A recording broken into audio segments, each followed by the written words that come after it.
Chapter 9, Back Outside, The Brutality of the Streets. Boxer and his new wife Pam were already getting a divorce in August 1988 when he hit the streets. During his stint in San Quentin, he had conjugal visits with her, and they had a second child, Renee Jr. Pam had visited him with regularity while he was in the county jail and at San Quentin. Later, at Folsom, she warned him, "If you get in the mafia, I'm going to leave you." Boxer's answer was curt. "You better leave then, because I just got in last month."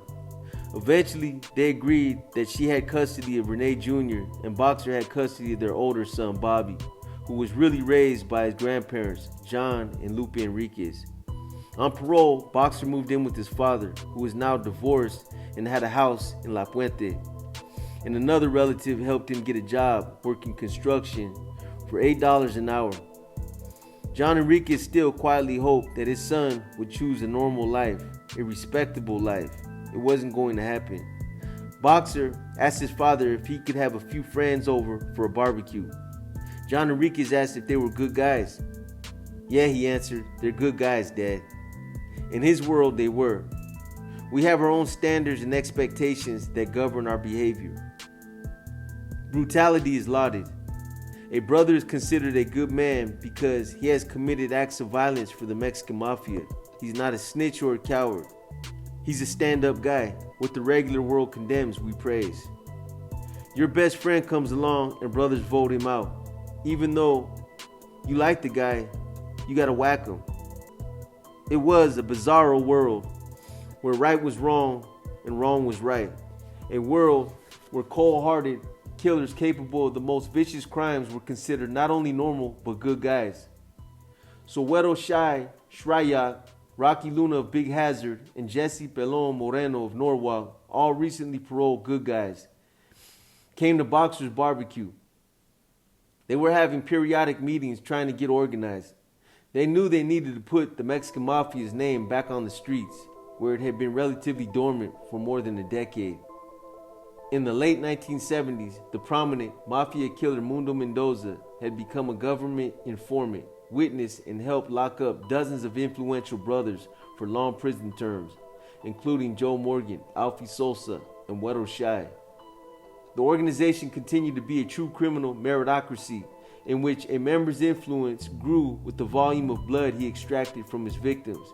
There was nothing more lucrative about being a member, other than status, realized Boxer. There was no effort at generating finances, no collective focus at advancing. There were carnales on the yard who couldn't afford new tennis shoes. They had nothing because they didn't have the intellect or ability to see beyond a prison wall. On the other hand, Boxer saw lucrative possibilities. Finances translated into power. We had the base in terms of terror, but we weren't doing anything with it. A number of old school mafia guys thought it was sacrilegious to use the MA name to make money. Several at the top, like Morgan, saw themselves as big drug dealers, but only they did it. The Mexican mafia was mostly all about running the prisons. Boxer thought that kind of thinking was a thing of the past. La M might have started as a prison gang, but there was more money to be made outside those walls. Rocky Luna walked into the barbecue with the front of his shirt open, exposing a large tattoo that spelled out Mexican Mafia across his upper chest, just below his neckline. Luna was an ugly brute of a man with a pockmarked face, Luna was an ugly brute of a man with a pockmarked face, helmet head haircut, wide nose, big bushy mustache that turned down at the edges, and false teeth. Oddly, he always broke one tooth from his dentures to make them look as if they were real teeth. Rocky was a proven killer who was disarmingly charming, a character with a funny story every minute. Then, Wedo Shy showed up with the letter M, unmistakably tattooed on both of his arms. He was a grouchy guy, often referred to as Disagreeable Shy, with one blue eye and one green eye, and a big, deep booming throaty voice. He spoke English with a slight Mexican accent, even though he was an Anglo whose mother came from Kansas.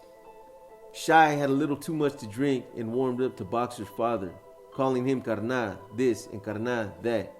John Enriquez asked his son, "Are these guys from the mafia?" "Don't worry about it, Dad." Boxer was wearing a slingshot, an armless t-shirt that exposed his shoulders and much of his upper body. His father, who already hated prison tattoos because he felt they limited job opportunities, now saw the black hand tattooed on his son's chest. "It's the Mexican Mafia," Boxer said. "Don't worry, it's nothing." "You remember the Mexican Mafia?" "Yeah," repeated the son. "Don't worry, it's nothing." Stunned and bewildered by his son's admission that he was a mafioso, John Enriquez didn't ask any more questions. He just couldn't do it. The words wouldn't come. It wasn't what he wanted for Renee, but there it was. Besides, Rocky and Weddle Shy seemed like personable fellows, and they were all after his son's friends. He preferred not to know the details of who they really were and what they did. He glossed it over, remembered Renee. The mafiosi talked business over potato chips, barbecue chicken, potato salad, hot dogs, burgers, and beer. The other guest was 49-year-old Jesse Pelon Moreno, an easygoing moneymaker who had missing teeth, wore thick glasses, and knew a lot of people. Although he had to stay in the background most of the time, Pelon was a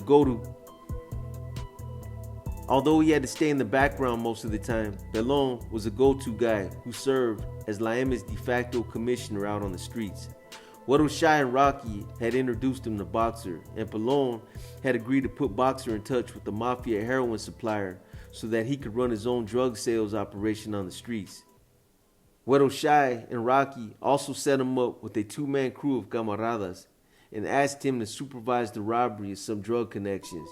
"To help you get on your feet," said Shy, "go do this and give us this little kickback from it." Rocky gave him some firepower, including a .38 caliber revolver, a .357 Magnum pistol, and a shotgun. Boxer sent his nervous ex-wife Pam to buy bullets at Kmart. She feared that he was going to kill someone, but all the while his mafia paranoia told him that he might be the one walking into a trap, a setup for his own demise. "I was scared to death." He went ahead on blind faith, always covering his fear. A few days later, there was Ray Sanchez, Boxer's age and the son of an M member from an East LA gang called Eastside Clover, and 34-year-old Ray Soto from La. Boxer gave them guns and followed them down the I-10 freeway in his dad's car at 75 miles per hour. It was after midnight and house lights were already dimmed and people in their beds as they drove up into the hilly area of El Sereno, a dangerously gang-infested neighborhood and not an unfamiliar spot for body dumps. The armed camaradas pulled off the road at a spot where it was pitch black with no streetlights. Boxer slid his car in front of them and saw the two gunmen in the rearview mirror as they exited the vehicle and came his way. He knew they were a couple of paranoid cocaine addicts, and he thought, "This is it, man. I'm on the lista for something I don't even know about. They're going to pop me and take me out." Ray walked up to the driver's side and squatted down as the other Ray stood back, fiddling with his .38. Neither noticed it when Boxer made a quick little sign of the cross. "Forgive me, God," he prayed in his mind. "Accept me into heaven if I am whacked right now." The same fingers that he had just used to bless himself now itched for a .357 Magnum pistol. He had regretfully left it behind, thinking he was just supervising his job and knowing a chance stop by the police would send him back to prison on a parole violation if he was in possession of a firearm. Ray said, "We're going to do it right now." "Okay," replied an uneasy Boxer. Then they took off into the darkness behind him. He still feared that it was a classic setup, and he would soon see the white flash of firing gun barrels emerge from the black night.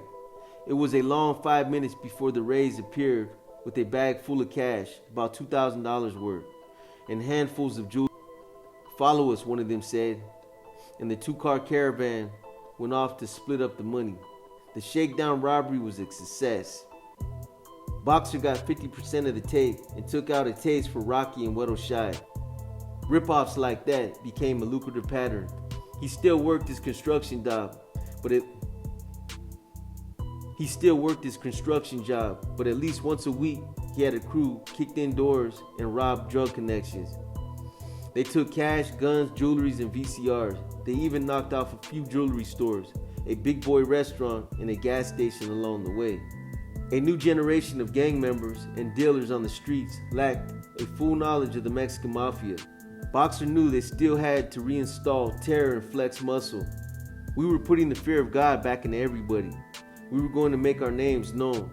The Mafia was going to be feared again on the streets, period. Instinctively, Boxer knew that he and his Mafia brothers also had to fear each other. Every time I went somewhere with the carnal, it was always a scary ride. I thought I wouldn't come back alive. Every day of my life, I was scared for my life. The trick was not to show it and to be ready to kill before being killed. He would never again go on a mission without a gun. On October 15, 1988, just a few months after his release from prison, Boxer had a fresh reminder of just how brutal one carnal could be to another. Jose Slugo Panetta was a bitter, cantankerous old-school mafioso who spoke mostly Spanish, and if someone didn't understand him, he would get pissed off. His craggy face with puffed up eyes, his big bald head, and his crooked ears gave him a look of perpetual misery, as if you were sucking on sour lemons all day, every day. In fact, he usually stayed high on heroin, whiskey, or anything else he could get his hands on. Police found his body near the railroad tracks in Hazard Park, just outside the Ramona Gardens housing project in Lincoln Heights. Big Hazard gang's turf, it was the neighborhood he called home, known simply as Hazard. His throat had been cut from ear to ear, a trail of deep gashes, and his chest was laced with puncture wounds. An examination by the coroner showed that the fatal neck damage had been done with a jagged metal object, possibly a torn beer can found near the corpse. The puncture wounds looked as if the killers had worked him over with a Phillips head screwdriver. Defensive wounds showed that he didn't go out without a fight. Boxer said it was the handiwork of Wedo Shai Shryrock and an accomplice as a favor to original mobster Topo Peters. Benjamin Topo Peters, according to prison records, was one of the top members of the Mexican Mafia, a very hostile, aggressive, predator-type individual with a very short temper. Involved in numerous violent and assaultive acts at various institutions which were committed with prison-made weapons. He didn't like Slugo. Slugo had nothing when he got out of prison about a year earlier. He had no family, no money, no place to live, nothing. It was customary for mobster parolees who had nowhere to go to stay with Paz Gutierrez, Topo's 62-year-old mother. She would make them do yard work and odd jobs around the house. Topo was only 5 feet 4 inches tall and stood nearly a head taller than his madre, who was a fire plug of a woman with short, permed, dyed strawberry blonde hair, huge owl-eyed glasses, and a little crooked smile. She was totally devoted to Topo, her only child, and he was totally devoted to her. According to probation records, Topo's mother and grandmother were overprotective, and his father was a physically abusive alcoholic who abandoned the family when Topo was 7 years old. FBI agent say Paz was also devoted to the Mexican Mafia. The organization used her and her clean mailing address to deliver routine messages and to set up three-way telephone calls regarding gang disputes, drugs, and other illegal MA business. The feds say her house was also used for occasional mob meetings. Naturally, it was a good spot for Slugo to set up for a while after getting out of the Pinta. It didn't go well. It's never been clear why, but Paz quickly grew angry with Slugo. She sent word to her mafioso son Topo that Slugo had tried to rape her. Benny, Topo, flew off the handle.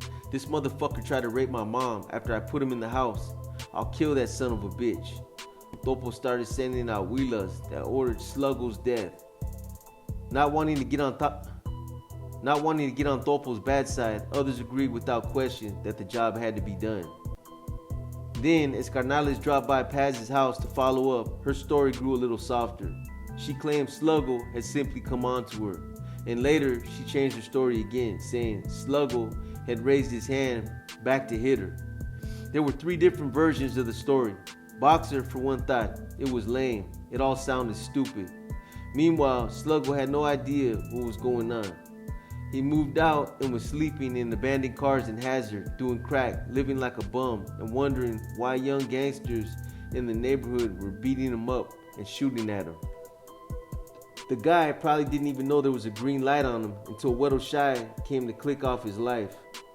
Boxer Enriquez said that Topo's mom was an evil little woman. She was the worst liar in the organization.